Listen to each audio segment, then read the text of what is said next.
ඔබ අහලා ඇති මේ ඩ්‍රැකියුලා කියන චරිතය ගැන.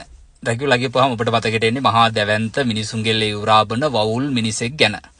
ඇත්තටම ඔබ දන්නවද මේ ඩ්‍රැකියුලා කියන චරිතය නැත්නම් ඩ්‍රැකියුලා කියන කතාව නිර්මාණය වෙන්න පදනම් වුණේ ඉතාමත් කුඩා සෙන්ටිමීටර් 3ක් 4ක් විතර විශාල වවුල් විශේෂයක් කියලා ඔබ දන්නවද? ඇත්තටම ඔබ ඇහුවොත් මේක පුදුම වෙයි. මේක උනේ මෙහෙමයි. ඇමේසන් වනාන්තරයේ තිබුණු අභිරහස් බව නිසාම විශාල පිරිසක් ගවේෂකයන් විද්‍යාඥයන් ඇමරිකානු වනාන්තරය පිළිබඳව පරීක්ෂණ කටයුතු සඳහා පිටත්ව ගියා. ඒ ගියපු බොහොමයක් පිරිස අතරින් ඇතැම් අය මිය ගිහින් තිබුණේ බහුතරය මිය ගිහින් තිබුණේ ශරීරයේ ලේ නොමැති වීම නිසා. විශේෂයෙන් මල සිරුරු පරීක්ෂා කිරීමේදී ශරීරයේ ලේ නොමැති බවත් එවැගේම ඔවුන්ගේ බෙල්ල සිදුරු කරලා තියෙන බවත් හඳුනා ගන්න ලැබුණා. ඒ නිසා මේක පසු කාලීනව දැවැන්ත ප්‍රචාරයක් විදිහට යුරෝපා රටවල් වල ඇමරිකානු රටවල් වල ප්‍රසිද්ධ වුණා.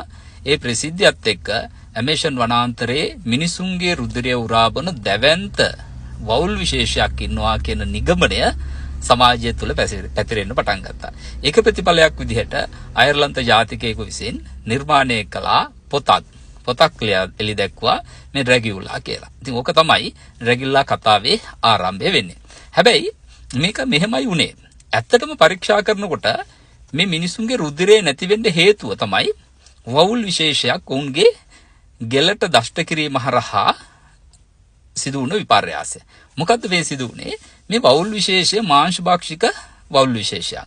ඔවුන් සත්තුන්ගේ රුධිරය උරා බීලා තමයි ජීවත් වෙන්නේ. හැබැයි විශාලත්වයෙන් ගත්තොත් එහෙම අපි සාමාන්‍යයෙන් සමනලයක් විතර විශාල සෙන්ටිමීටර් 3ක් 4ක් උපරිම විශාල වන කුඩා වවුල් විශේෂයක්.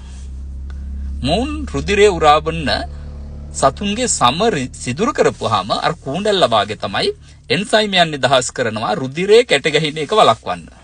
එතකොට මොව් ඊටමත් කුඩා ලේ ප්‍රමාණයක් ශරීරයෙන් උරාගෙන ඔව් පිටත්ව ගියාට අර රුධිරයේ කැට ගැසීම වළක්වන එන්සයිමය ක්‍රියාත්මක වීම නිසා අර සිදුරු කර ස්ථානයෙන් රුධිරය වැగిරෙන්න පටන් ගන්නවා. ඉතින් මෙතන රුධිරය නතර වෙන්න මොනවා හරි වැඩපිළිවෙලක් දියත් කළේ නැත්නම් ශරීරයෙන් රුධිරය ඉවත් වෙලා අදාළ පුජ්‍යලයා මිය යන්න පුළුවන්.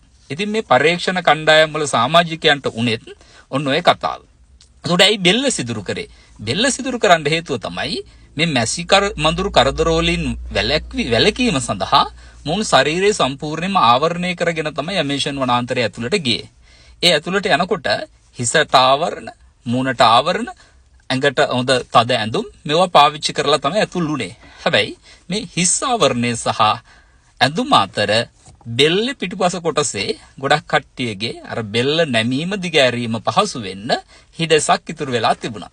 එන්නේ එතන තමයි මොවුන්ට දෂ්ට කරන්න තියෙන එකම තැන. ඒ නිසා උන් එතනින් තමයි මිනිසුන්ට දෂ්ට කරේ සහ දෂ්ට කරලා රුධිරය උරා බීවේ. ඉතින් ඊටමත් මඳුරුවේ කූඩැල්ලෙක් බොන රුධිර ප්‍රමාණය හා සමාන රුධිර ප්‍රමාණයක් වුන් ගත්තට අර ඒ සිදුර හරහා එහෙම නැත්නම් දෂ්ටනය කරපු ස්ථානය හරහා රුධිරය එළියට යාම නිසා බොහොමයක් පිරිස් මිය ගියා. ඉතින් මේ කතාව තමයි පසු කාලීනව දැවැන්ත වවුලක ඇවදින් ශරීරයේ රුධිරය සියල්ලම උරා බීම නිසා මිනිසුන් මරණයටපත් වෙනවා කියන මේ බීතිකාව නිර්මාණ බවට පත් වුණේ. පසු කාලීනව මේවා චිත්‍රපටවලට නැගුණා.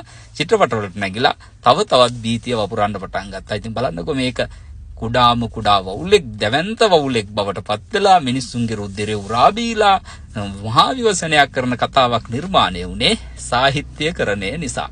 ඉතින් මේකයි අපේ අර සමාජයේ කළු පාට වමනේ ගියපු ගමරාලට කපුට 7 දෙනෙක් වමනේ ගියා කියන කතාව බොරුවක් වෙන්න බෑ නේද? ඉතින් ඔබගේ අදහස පහලින් කමෙන්ට් කරගෙන